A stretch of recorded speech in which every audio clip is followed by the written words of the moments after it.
बच्चों, ज्ञानदीप के इस कार्यक्रम में आप सभी का स्वागत है। और हम कक्षा 11 में केमिस्ट्री पढ़ने जा रहे हैं। इससे पहले हम इसके 2 लेक्चर कर चुके हैं, जिसमें हमने परमाणु की संरचना हम बच्चों पढ़ रहे थे। और इसमें हम क्या क्या पढ़ चुके हैं, इलेक्ट्रॉन की खोज, है ना, कि किस प्रकार से इलेक्ट्रॉन की खोज हुई। और हमने क्या पढ़ा अभी तक, परमाणु की खोज।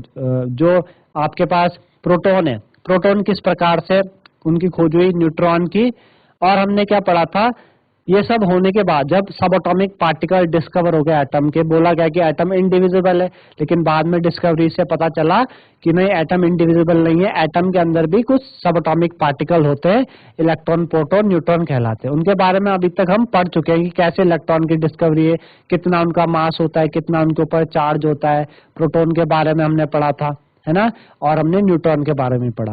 फिर हमने बोला जब ये चीजें हमें पता चल गई, उसके बाद क्या खोज शुरू हुई कि भाई जब तीनों चीजें आपको पता चल गई है, तो किस प्रकार से परमाणु का जो स्ट्रक्चर है ना, जो एटम है वो किस शेप का दिखाई देता होगा, इसके बारे में खोजबीन शुरू हुई। तो सबसे पहले जे.जे. थॉमसन आए थे, है ना, जिन्होंने अपना परमाणु सिद्धांत दिया था। थॉमसन ने अपना परमाणु सिद्धांत किसके बेस पे दिया कि हमारा जो परमाणु है वो क्या है, एक एटम के जो स्पेरिकल शेप का कुछ चीज होती है उसके जैसा है। उन्होंने अपने जो परमाणु का सिद्धांत है उसको किससे भी बताया था कि जैसे वाटरमेलन होता है, कल मैंने आपको फिगर के माध्यम से समझाया था, वाटरमेलन के जैसा आपका क्या है, परमाणु का शेप है। या फिर प्लम पुडिंग मॉडल भी बोला था, है ना, जिसमें कि एटम क्या है, atom is a sphere of positive charge, और उसमें कहीं कहीं पे इलेक्ट्रॉन्स एम्बेडेड होते हैं। जैसे कि आप वाटरमेलन में देखते हैं, जो आपका पूरा रेड वाला पार्ट होता है वो बोला गया कि वो पूरा एटम में पॉजिटिव पार्ट है, और उसमें जो बीज होते हैं काले काले लगे हुए, वो क्या है, आपके पास इलेक्ट्रॉन्स है। तो इस तरीके से थॉमसन ने एटम के बारे में बताया। इतना बताने के बाद बोला उन्होंने कि एटम क्या है, न्यूट्रल भी है। लेकिन थॉमसन को इसके लिए नोबेल प्राइज भी दिया गया, लेकिन इनका मॉडल आगे चल नहीं पाया, कुछ बातें ये बता नहीं पाया, है ना। उसके बाद जब ये बता नहीं पाया तो अगले जो साइंटिस्ट थे रदरफोर्ड, वो आए और उन्होंने क्या किया, अपने मॉडल को डिस्क्राइब किया और बताया, है ना, जो खामियां थी उसको आगे बढ़ाया। लेकिन सबसे बड़ा जो श्रेय है वो थॉमसन को ही जाता है, क्योंकि अगर ये अपना मॉडल नहीं देते तो कैसे लोग आगे बढ़ के और अपने बारे में चीजें बता पाते मॉडल के बारे में। क्योंकि सबसे जो मेन प्रमुख बात है वो इनिशिएट करना ही है, किसी चीज की पहल। अगर किसी चीज की पहली ना हो तो वो चीज शुरू, वो जो चीज है वो शुरू कैसे होगी। तो जो श्रेय है वो थॉमसन को ही जाता है शुरू करने का। आज हम रदरफोर्ड के मॉडल के बारे में पढ़ने जा रहे हैं, उसको समझेंगे। तो स्मार्ट बोर्ड की तरफ चलते हैं और वहाँ पे और अच्छे से इसको समझते हैं। तो बच्चों देखो, रदरफोर्ड का नाभिकीय परमाणु मॉडल, जो रदरफोर्ड एटॉमिक मॉडल है, उसके बारे में आज हम पढ़ रहे हैं, ठीक है ना। रदरफोर्ड एटॉमिक मॉडल, जो रदरफोर्ड एटॉमिक मॉडल एक्चुअल में था क्या, है ना, क्या क्या था, क्या क्या रदरफोर्ड ने अपने एटॉमिक मॉडल के बारे में बताया, आज हम उसी के बारे में पढ़ रहे हैं। तो हुआ क्या कि रदरफोर्ड जो थे वो काफी रिच साइंटिस्ट थे, है ना। इनकी क्या थी, अपनी एक बहुत बड़ी लैब हुआ करती थी। इनकी काफी क्या थी, काफी बड़ी इनकी लैब थी, ठीक है ना। इनकी काफी बड़ी लैब थी। तो इनके इनके साथ जो साइंटिस्ट थे, जो इनके साथ जो इनके जूनियर्स थे, इन्होंने उस टाइम क्या हो रहा था, ये रेडियो एक्टिविटी के बारे में, है ना, चीजों के बारे में डिस्कवर कर रहे थे। तो इन्होंने क्या किया, अपने साइंटिस्ट को बोला कि इस तरीके से चीजें करो। तो इन्होंने क्या किया, रदरफोर्ड ने और उनके विद्यार्थियों ने, है ना, जनरली उनके जो जूनियर थे, विद्यार्थी थे, क्योंकि काफी पैसा हुआ करता था। और इस एक्सपेरिमेंट में ये जो अल्फा पार्टिकल एक्सपेरिमेंट किया था, ठीक है ना, अल्फा पार्टिकल एक्सपेरिमेंट किया था रदरफोर्ड ने, ठीक। तो इसमें काफी खर्चा हुआ करता था उस जमाने में, ठीक है ना। उस जमाने में काफी खर्चा हुआ करता था एक्सपेरिमेंट करने के लिए, लेकिन इनकी काफी अच्छी लैब थी।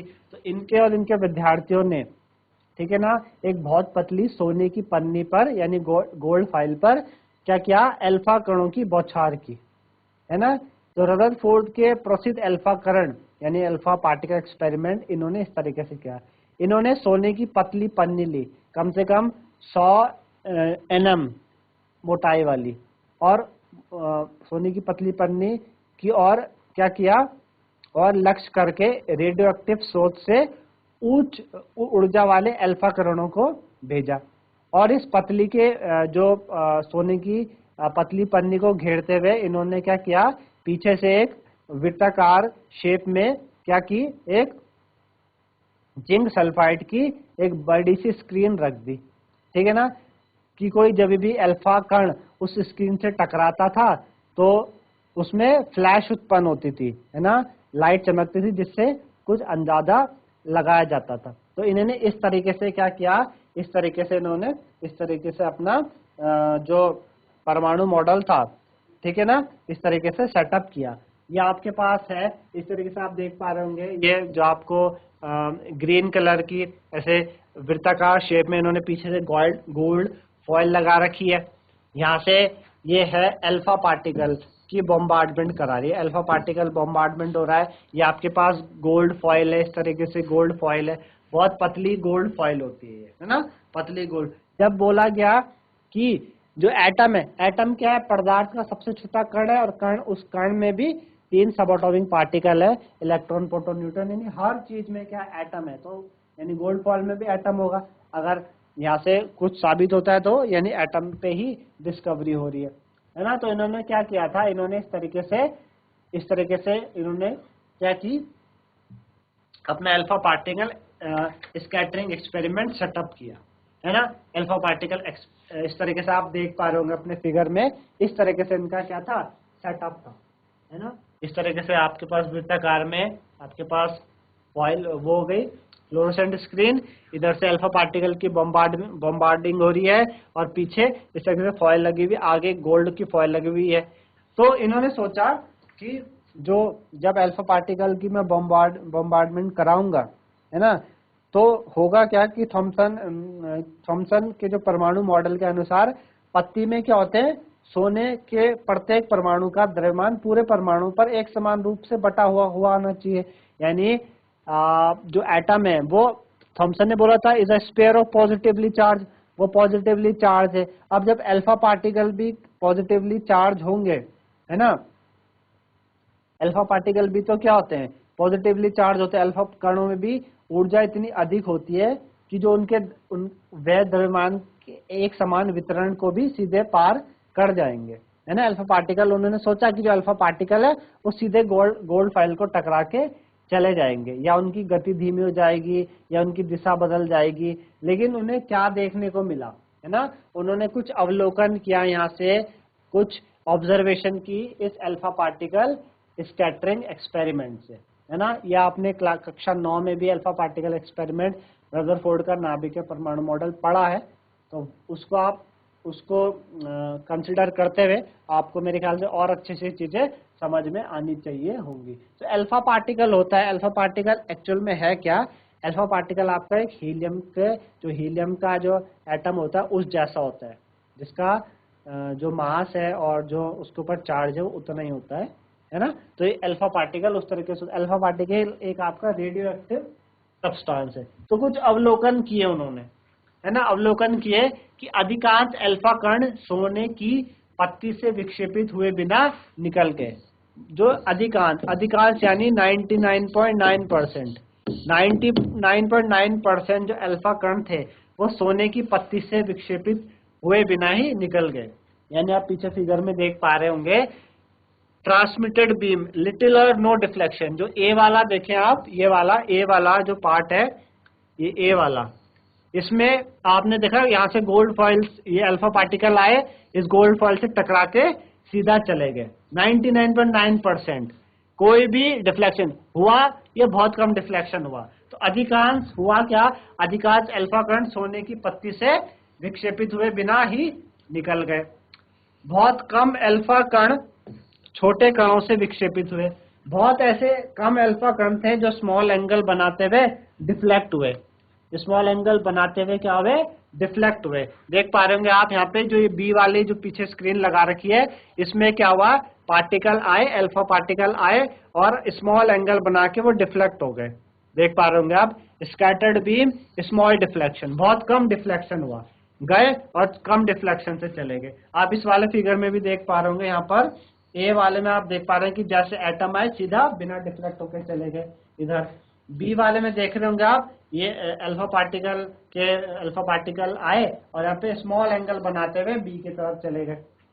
अब हुआ क्या, तीसरी बात, बहुत ही थोड़े थे, यानी 2000 में से एक क्या हुए, पीछे की ओर लौटे, मतलब जैसे गए थे वैसे ही वापस आ गए। कैसे, 180 डिग्री का कोण बना के, जैसे ऐसे गए और ऐसे ही ये क्या आ गए, वापस आ गए 180 डिग्री का कोण बनाते हुए। इस तरीके से आप देखो, ये वाला है आपके पास जो, हाँ, ये है सी वाला, स्कैटर्ड बीम, लार्जर डिफ्लेक्शन, है ना। कुछ ऐसे हुए जिन्होंने क्या किया, लार्ज डिफ्लेक्शन की, है ना। आप सी वाले में देख पा रहे होंगे जिन्होंने क्या की, लार्ज डिफ्लेक्शन की, गए और लार्ज डिफ्लेक्शन से सी की तरफ चले गए, है ना, सी की तरफ। ये वाला आप देख पा रहे होंगे, ये गए और लार्ज डिफ्लेक्शन से चले गए। और कुछ ऐसे थे जैसे गए थे वैसे ही 180 डिग्री का एंगल बनाते वापस आ गए, जैसे ये वाले आप देख पा रहे होंगे, ये गए और ऐसे ही क्या आ गए, वापस आ गए, है ना। ऐसे क्या हुए, ये क्या हो गए, इसी तरीके से क्या हो गए, ये वापस आ गए, ठीक है ना। तो कुछ मैंने आपको पीछे बताया कि जैसे गए थे वैसे ही क्या हो गए, वापस आ गए। बहुत ही कम थे, यानी 2000 में से एक ऐसा अल्फा पार्टिकल कण था जो सीधा गया और सीधा ही वापस आ गया, 180 डिग्री का एंगल बनाते हुए आ गया।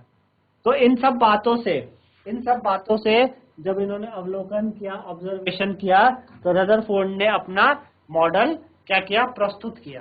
रदरफोर्ड ने क्या किया, अपना मॉडल प्रस्तुत किया। रदरफोर्ड ने क्या कहा, रदरफोर्ड ने कहा कि परमाणु के अंदर अधिकांश स्थान क्या है, रिक्त है ना। अधिकांश क्या है, रिक्त है। रिक्त का मतलब कैसे, क्योंकि 99% क्या हुए थे, 99% सीधा चले गए थे, 99% क्या गए थे, बिना डिफ्लेक्ट होके सीधा चले गए थे। अगर थॉमसन के अनुसार अगर पॉजिटिव चार्ज होता तो वो क्या होता, उससे अट्रैक्ट करते हैं या उसको पार कर जाते, ऐसा नहीं हुआ। 99% क्या हो गए, सीधा चले गए, यानी अधिकांश भाग क्या है, रिक्त है ना, क्योंकि अधिकांश अल्फा कण सोने की पन्नी को पार कर जाते हैं। कुछ ही आपके धनावेशित अल्फा कण थे जो विक्षेपित हुए, कुछ ऐसे थे जो क्या हुए, डिफ्लेक्ट हो पाए, है ना, यानी उनमें डिफ्लेक्ट हो पाए। इससे हमें क्या पता चलता है कि जो थॉमसन के विचार के विपरीत परमाणु के अंदर धनावेश समान रूप से बटा हुआ नहीं है, वो एक छोटे से पार्ट में है, यानी जो पॉजिटिव चार्ज है वो छोटे से पार्ट में ही है, ज्यादा नहीं है वो, ठीक है ना। और क्या बोला रदरफोर्ड ने, क्या गणना की कि जो नाभिका का, जो इन्होंने नाभिक बताया, नाभिक के बारे में बात करते हैं, तो इस तरीके से उन्होंने परमाणु मॉडल के अनुसार अपनी कुछ बातें बोली कि परमाणु का अधिकांश भाग क्या है, खाली है। परमाणु का अधिकांश भाग क्या है, आपका खाली है ना। जो एटम है, एटम इज अ स्पेयर, और जो आपके पास जो एटम है वो क्या है, खाली है, ज्यादातर भाग परमाणु का खाली है। परमाणु का धन आवेश तथा अधिकांश द्रव्यमान एक ही अति अल्प क्षेत्र में केंद्रित होता है, जिसे नाभिक कहा जाता है, यानी न्यूक्लियस कहा जाता है। क्या कहा जाता है, न्यूक्लियस, ठीक है ना। क्या कहा जाता है, इसे न्यूक्लियस कहा जाता है। उन्होंने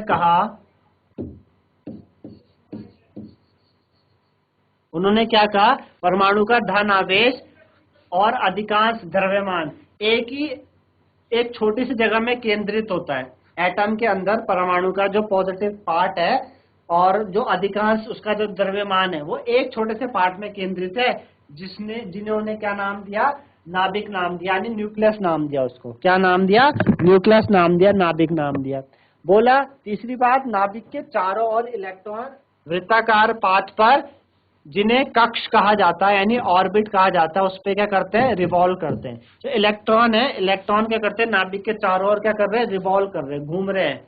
किस पाथ पे घूम रहे हैं, वो एक पाथ बना हुआ है जिन्होंने क्या बोला, जिन्होंने कक्ष नाम दिया, ऑर्बिट नाम दिया। जैसे कि इन्होंने इसको सौरमंडल के से कंपेयर किया कि बीच में सन को उन्होंने नाभिक माना, न्यूक्लियस माना, और उसके चारों तरफ जो प्लैनेट हैं, जो ग्रह हैं, वो इलेक्ट्रॉन की तरह क्या कर रहे हैं, रिवॉल्व कर रहे हैं। अगली बात क्या बोली, नाभिक का जो आकार है वो परमाणु के आकार से बहुत ही छोटा होता है। नाभिक का आकार परमाणु के आकार से काफी छोटा था। देखा गया जो एटम है आपके पास, जो पूरा एटम है उसकी रेडियस 10⁻⁻10 मीटर थी, लेकिन जो न्यूक्लियस था नाभिक, जो आपके पास न्यूक्लियस था नाभिक, उसकी जो रेडियस थी वो कितनी थी, 10⁻⁻15 मीटर। देखिए माइनस में और कम चले गई है ना, यानी एटम के आकार से नाभिक का आकार क्या है, बहुत छोटा है। यानी एटम के कंपेयर में नाभिक क्या होना चाहिए, बहुत ही छोटा होना चाहिए। तभी तो ऊपर की बात बोली कि परमाणु का जो धनावेश है अधिकांश द्रव्यमान वो एक अति अल्प क्षेत्र में केंद्रित हो रखा है।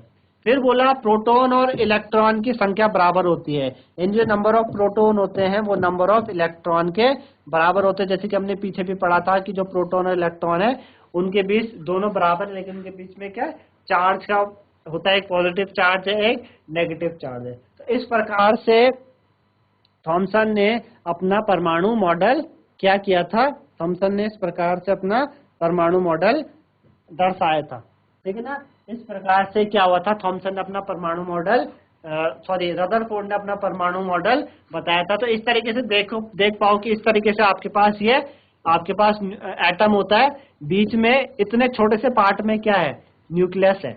एटम क्या है, एक स्फीयर की जैसा होता है। थॉमसन से ये बात रदरफोर्ड ने उठाई, और बीच में हल्का सा एक न्यूक्लियस होता है छोटे से पार्ट में, नाभिक कहते हैं जिसको। इसी में पॉजिटिव पार्ट क्या है, केंद्रित है। देखिए तभी तो जैसे अल्फा पार्टिकल स्कैटरिंग, ये अल्फा पार्टिकल गया और जब जो कि न्यूक्लियस में पॉजिटिव पार्ट है, तो अल्फा पार्टिकल्स भी क्या होते हैं, ये भी आपके पॉजिटिवली पार्टिकल्स होते हैं, कणों से मिलकर बने हुए। तो ये जब पॉजिटिव से टकराएंगे तो रिपल्शन होगा। अट्रैक्शन कब होता है, जब दो अपोजिट चार्ज मिलते हैं। जब सेम चार्ज मिलेंगे तो रिपल्शन होगा। इसमें भी क्या होता है, रिपल्शन होता है। ये गए और पॉजिटिव पार्ट से टकरा के वापस आ गए। ऐसे के क्या हुए थे, 2000 में से, मैंने बताया था 2000 में से एक, बहुत ही कम, 2000 में से एक पार्टिकल के साथ ऐसा हुआ। तो इस तरीके से ऐसा हुआ, जैसे गए थे वैसे ही वापस आ गए। बाकी आप देख पा रहे हैं कि अधिकांश सीधा निकल गए, यानी जो एटम का अधिकांश भाग है वो क्या खाली है, सीधा निकल गए। कुछ स्मॉल एंगल से डिफ्लेक्ट हुए कुछ लार्ज एंगल से डिफ्लेक्ट हुए। ये इन्होंने इस तरीके से एटम के बारे में दर्शाया था, एटम के बारे में बताया था कि इस तरीके से रदरफोर्ड ने अपना क्या किया, अपना एटॉमिक मॉडल सबके सामने दिया। ठीक है ना, अपना एटॉमिक मॉडल सबके सामने दिया। इतनी बात रदरफोर्ड बता चुके थे, ठीक है ना। लेकिन इस मॉडल में क्या थी, कुछ कमियां भी थी, कुछ दोष भी थे। क्या क्या दोष थे इसके हम देखते हैं, समझते हैं। पहला बात, रदरफोर्ड ने क्या कही कि रदरफोर्ड का परमाणु मॉडल किसी परमाणु के स्थायित्व की व्याख्या नहीं करता। स्थायित्व की व्याख्या नहीं करता मीन्स कि जो रदरफोर्ड का परमाणु मॉडल है, it does not explain the stability of atom, है ना, स्टेबिलिटी। इलेक्ट्रॉन की स्टेबिलिटी की बात नहीं करता, एटम की स्टेबिलिटी की बात रदरफोर्ड का मॉडल बिल्कुल नहीं करता। स्टेबिलिटी की बात क्यों नहीं करता, उन्होंने बोला कि इस प्रकार से आपके पास एटम है, बीच में न्यूक्लियस है, ये आपके पास न्यूक्लियस है। बोला इस तरीके से इलेक्ट्रॉन क्या कर रहे हैं, रिवॉल्व कर रहे हैं न्यूक्लियस के अराउंड। इस तरीके से इलेक्ट्रॉन न्यूक्लियस के अराउंड क्या कर रहे हैं, रिवॉल्व कर रहे हैं। अब मैक्सवेल थ्योरी के अनुसार, मैक्सवेल की जो थ्योरी थी उसके अनुसार कोई भी चार्ज पार्टिकल जब सर्कुलर मोशन में रिवॉल्व करता है तो एक्सेलरेटेड होता है, त्वरित होता है, उसके पास एक्सेलरेशन होता है। देखिए कांस्टेंट घूम रहा है फिर भी इसके पास एक्सेलरेशन है, क्योंकि ये अपनी क्या कर रहा है, बार बार जो क्या बोलते हैं, जो डायरेक्शन है उसको चेंज कर रहा है। भाई एक्सेलरेशन क्या होता है, त्वरण क्या होता है, rate of change of velocity का समय के साथ क्या करना, बदलना। तो कोई भी त्वरित, कोई भी चार्ज बॉडी जब मोशन में होती है उसका एक्सेलरेशन होता है और वो धीरे धीरे अपनी एनर्जी लूज करती है। जब वो अपनी एनर्जी लूज करेगी तो धीरे धीरे क्या होगा, ये जो इलेक्ट्रॉन है और इलेक्ट्रॉन का जो पाथ है, जिस पाथ में घूम रहे हैं, और न्यूक्लियस, वो मिल जाने चाहिए, यानी इलेक्ट्रॉन फाइनली न्यूक्लियस पे आके टकराने चाहिए थे। किस स्पीड से? 10⁻⁸ सेकेंड के स्पीड से क्या होने चाहिए थे? ये टकराने चाहिए थे। 10 मतलब इनको नाभिक के पहुंचने में इतना समय लगेगा, 10⁻⁸ सेकंड में इलेक्ट्रॉन नाभिक में पहुंचेंगे। लेकिन ऐसा नहीं होता भाई, एटम में ऐसा नहीं होता ना, एटम में ऐसा नहीं होता। इलेक्ट्रॉन तो घूमते रहते हैं, न्यूक्लियस के अराउंड घूमते रहते हैं, ऐसा नहीं होता। लेकिन मैक्सवेल की थ्योरी भी सही है कि कोई भी charge particle, acylated charge particle जब मोशन में होगा, रोटेट करते रहेगा, तो वो क्या करेगा? इस तरीके से अपना चार्ज खोएगा, और खोने के बाद फाइनली इवेंचुअली इस पे गिर जाएगा। लेकिन ऐसा नहीं हो रहा है। इस बात को रदरफोर्ड समझा नहीं पाए। अगली बात, परमाणु की इलेक्ट्रॉनिक संरचना के बारे में कुछ भी वर्णन इनके मॉडल ने नहीं किया कि वो जो इलेक्ट्रॉन की जो संरचना है वो किस प्रकार से है। जो इलेक्ट्रॉन की संरचना है न्यूक्लियस के अराउंड, वो किस प्रकार से है, ठीक है ना। अर्थात इससे यह भी नहीं पता चला कि जो इलेक्ट्रॉन है नाभिक के चारों ओर प्रकार किस प्रकार से विद्यमान है, यानी इनकी ऊर्जा क्या है, इनकी ऊर्जा क्या है, किस प्रकार से विद्यमान है, ये भी रदरफोर्ड नहीं बता पाए, ठीक है ना। तो ये दो चीजें रदरफोर्ड नहीं बता पाए थे। पहली चीज क्या नहीं बता पाए? दे does not account for the stability of atom. Atom की स्टेबिलिटी के बारे में उन्होंने कुछ भी साबित नहीं किया, ठीक है ना। स्टेबिलिटी, भाई एटम एक न्यूट्रल है। न्यूट्रल क्यों है? क्योंकि number of electron number of proton के बराबर है, न्यूट्रल तो है। लेकिन वो स्टेबिलिटी नहीं बता पाया कि ऐसा क्यों नहीं हो रहा है, इलेक्ट्रॉन क्यों अपनी स्पीड खोते हुए नहीं गिर पा रहे। क्योंकि मैक्सवेल की थ्योरी भी सही थी, वो थ्योरी गलत नहीं है। उन्होंने बेसिकली नीचे गिरना था, न्यूक्लियस पे इलेक्ट्रॉन ने गिरना था, और बेसिकली एटम डिस्ट्रॉय हो जाता है ना, क्योंकि वो पॉजिटिव चार्ज है, वो नेगेटिव चार्ज है। ऐसा बिल्कुल भी नहीं हुआ। और इलेक्ट्रॉनिक संरचना के बारे में ये रदरफोर्ड नहीं बताया। तो ये इस मॉडल के दोस्त है, लेकिन काफी हद तक इन्होंने एटम के बारे में बताया, जो कि थॉमसन से और आगे मॉडल को लेके गए। इसके बाद और साइंटिस्ट आए आपके, बोर, जिन्होंने एक्चुअल में एटम का मॉडल बताया था और आगे चलते हुए ये एक्चुअल में आप और क्या क्या इसमें जो खामी थी रदरफोर्ड के मॉडल में, है ना, वो भी इन्होंने साबित करी।